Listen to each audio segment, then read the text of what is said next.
Hello there, ladies and gentlemen, and welcome once again to another episode of The Cider Drinker. And, well, today I'm not actually doing a live review for you guys, for you see, last week was the annual Colchester Real Ale and Cider Festival, as you can see from this nifty little leaflet that I have here. So that's why you've not seen many reviews from me recently, because I've been busy with that. As for the actual event, well, it was pretty much typical fare for the Colchester Cider Festival, really. Well, it's Ale and Cider Festival, should I say. There was about 120 beers on offer and about 33 ciders. Only one of which I've actually tried before, so, you know, I was like, great, you know, there's going to be loads of different drinks for me to have and stuff. It was kind of a weird setup when I actually went on the night, because rather than having more ciders than anything else, pretty much 3/4 of the drinks on offer were actually perries and piders, which I thought was kind of neat, actually, because it's been quite a while since I've actually reviewed any perries or piders, so I thought, great, you know, time to try out some different perries and stuff like that for you guys. But yeah, so really, I'm not going to give too much away, but the range of drinks on offer this time wasn't that good. I went with my girlfriend and two of my other friends to the event, and we kind of like tried each other's drinks because we all had different ones to try, and the general consensus was that most of them were not too good.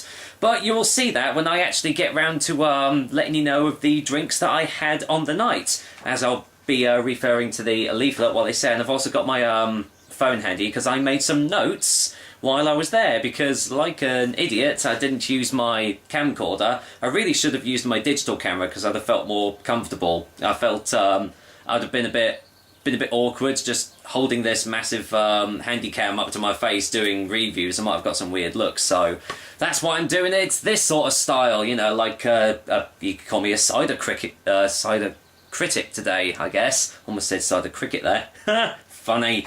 Anyway, let's not beat around the bush anymore and get on to the first drink that I had, which was the Dudder's Ton Cider, if I can find it on here. Yeah, there we go. If I show you... get this out of the way. As you can see, most of this leaflet is to do with the beers, and only a small portion is actually to do with ciders and perries. But there you go. The first one that I had was that one there, Dudder's Ton Perry. And I've got to say, it wasn't a good start to the proceedings. In the leaflet it says a good all-round perry. And that's all it really says. The strength of it was 5.5%, and here's what it looked like.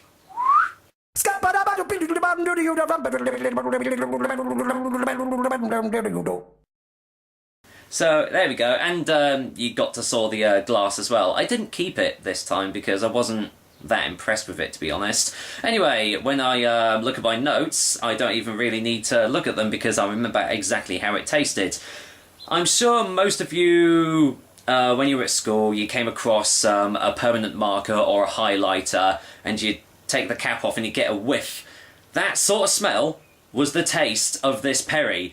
It was not very nice, and apart from that, it was altogether a really, really bland tasting cider. Once you've got rid of this, you know, once the smell has kind of gone up your nose and down your throat, there really wasn't much else at all. I don't know where the well-rounded characteristic came into it, but it really wasn't there at all.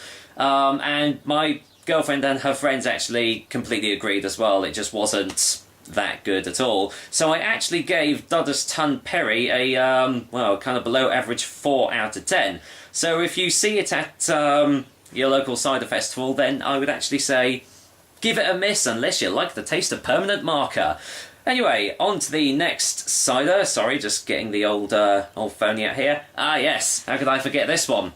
It was a cider this time, and it's actually kind of a shout out to Dave Dowling, also known as the Urban Viking, because as I said a few reviews back, he lives down in Devon, and he's always trying to, you know, find some decent tasting drinks down there. And he tried a Sandford Orchard cider not too long ago, and they actually had one at the festival, and it was that one there. The, oh, is that the one? No, it wasn't Shaky Bridge. Ooh, well, there we go. It wasn't actually Shaky Bridge that they had. It was actually Mist Cider, it was called. Which is kind of... Do you know what? I'm going off on a tangent here again, but I've noticed a trend with these beer and cider festivals. They kind of list all the drinks that they should have on offer in the leaflet and the booklet, but they actually have different drinks on the night. So, for example, this one said Sandford Orchard Shaky Bridge, which was also there, but they also had another one called Mist Cider. So, oh well, here's what it looks like.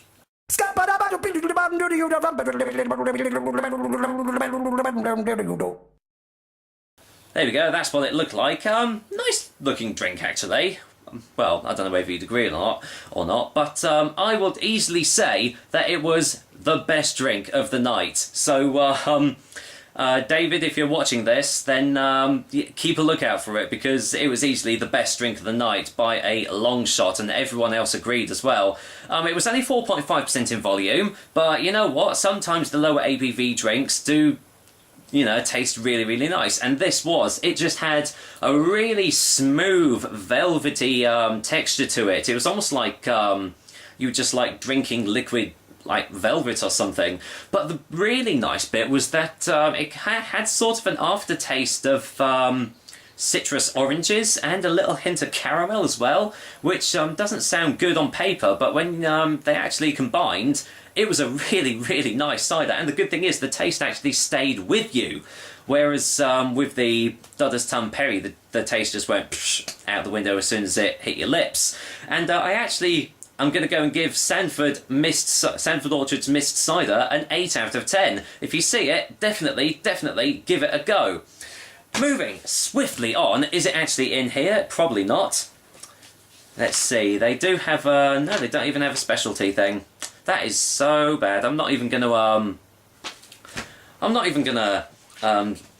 mention the leaflet anymore, because this doesn't have this cider in either, and it's from the Hex Company. As you know, I've done a couple of their ciders before and I've really enjoyed them. It was their port wine of Glastonbury, which I've actually seen at a fair few other festivals that I've been to, and I've always wanted to try and get round to having a taste of it, because it sounded really intriguing.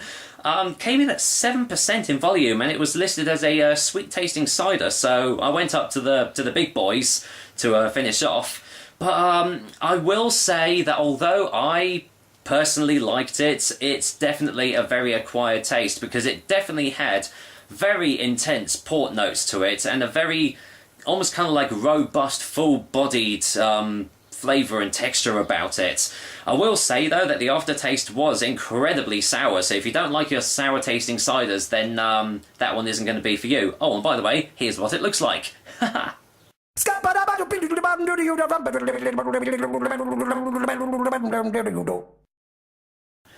we go, that's what it looks like. But yeah, it wasn't the worst tasting drink that I had in the night, but it certainly wasn't the best either, and I'm gonna go and give it a 6 out of 10.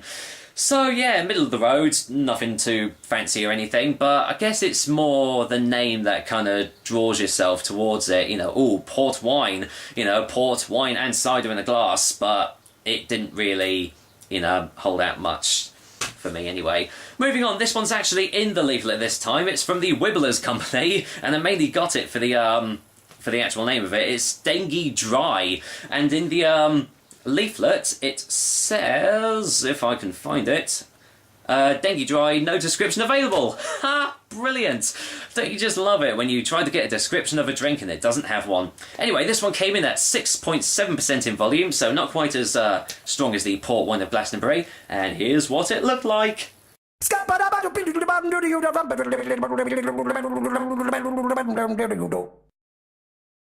There we go. This was listed as a medium dry tasting cider, and to be honest, it was alright actually. I'd say it's the third best tasting drink that I had in the night, but I would say that it wasn't medium dry. I mean, it was very, very tart, very astringent on the taste. It was almost like an extra dry cider in that respect. But it was kind of weird because it had a lemony sort of initial taste, almost kind of like a lemon sherbet. But as it as it went down your throat, the aftertaste it left was really strange because it kind of tasted like an old butter digestive biscuit. You know, you can get the ones that are just like made using real butter, and you just get that really like smooth buttery taste at the back of your throat. That is exactly what you got on the aftertaste. So the combination of real tart astringency coupled with the lemony initial taste with the buttery digestive aftertaste led for a very interesting drink. And I actually I'm going to go and give it a 7 out of 10 because even though it sounds quite, I don't know, kind of meh, it was actually really pleasant to drink. A couple of my friends didn't agree, but they found it a bit too, a bit too sour for their tastes. But it was nowhere near as bad as the Hex port wine. That was just incredibly sour.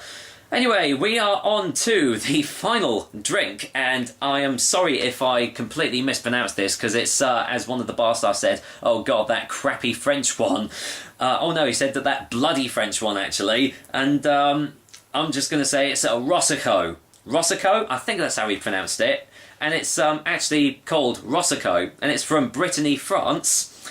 And it's comes in at 7.4%, so I left the strongest cider until last for obvious reasons. It listed itself as medium tasting, and well, it was actually alright, I guess. In fact, it was, I say it's alright, it's more like the second best tasting cider I had in the night.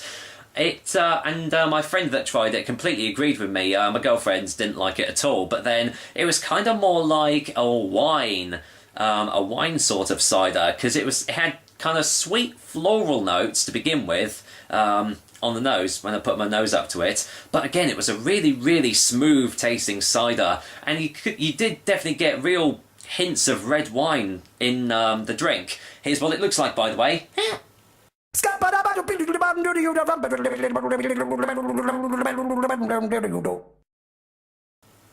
There we go. This is what I would actually class as a danger cider, because it really, really did not taste like...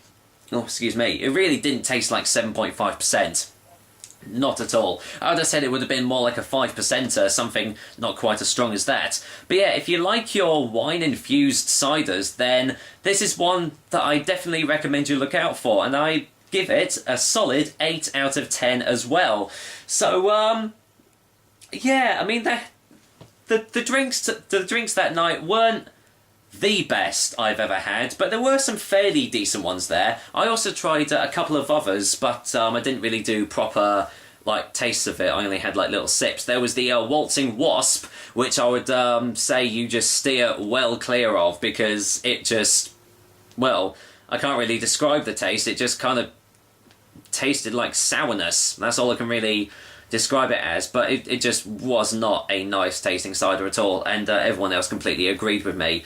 Well, that was it. That was the last drink that I had, so yeah, apologies that you don't actually have live footage of this, but I thought I'd do a sort of a critique of all the drinks that I had, rather than doing absolutely nothing at all, and, you know, keeping you guys interested anyway. So, that was kind of another episode of The Cider Drinker, but next time I definitely will be back with another review for you guys, so keep your eyes peeled, because it will be coming in the next few days, I'm sure. But anyway, that was the Colchester Real Ale and Cider Festival for the summer of 2013, and I look forward to what the winter one's going to be like. So, until next time, this is The Cider Drinker, signing off.